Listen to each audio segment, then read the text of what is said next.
อาจจะพาเผามาฟ้อนมามวนมาซื้อทั้งหน้าวิธีน้ำเพิ่นเด้อขอโทษเดือน้องเนื้อทองอายไปบ่ได้สาวทุลคมอย่าน้องใจนัดเจ้าไว้แล้วไปบ่อยากไปเต็มที่แต่ปีนี้ฝนลิ้นตลอดรถบ่มี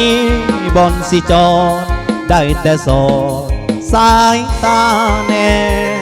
สาวใส่ธานีนวลน้องคนดีอยากเขียดผมอายบุกน้ำลุยต้มไปหาตาคมแนวแน่น้ำเงิมล้นเขื่อนเขาจึงปล่อยมันไหลพวนเปได้แต่ยืนแค่แลอยากเห็นสีเพก็เลยฟังน้ำแกงขวงนาคนฟ้าก็ตกถล่ม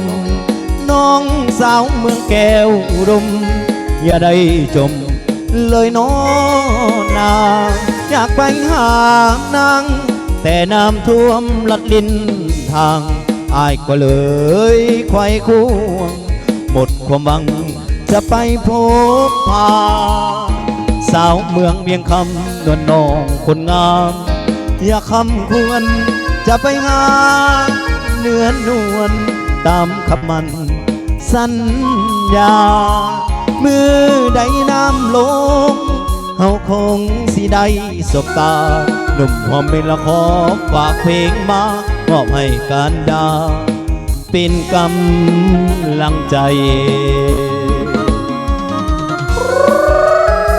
เอาแอวอ่อนๆเกี้ยวกันเด้อ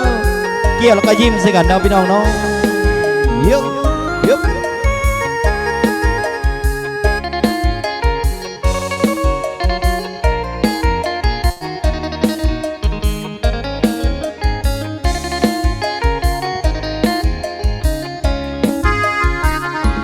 น้ำแข็งขวงนาคนฟ้าก็ตกถล่มน้องสาวเมืองแก้วอุดมอย่าได้จมเลยน้อนาอยากไปหานางแต่น้ำท่วมลัดลิ้นทางอายก็เลยคอยคู่หมดความหวังจะไปพบพาสาวเมืองเวียงคำนวลน้องคนงามอยากคำพูนจะไปหาเนื้อนวลตามคำมันสัญญามือใดน้ำลงเขาคงสิได้สบตาหนุ่มหัวมินละขอฝากเพลงมามอบให้การดาเป็นกำลังใจเอาเกี่ยว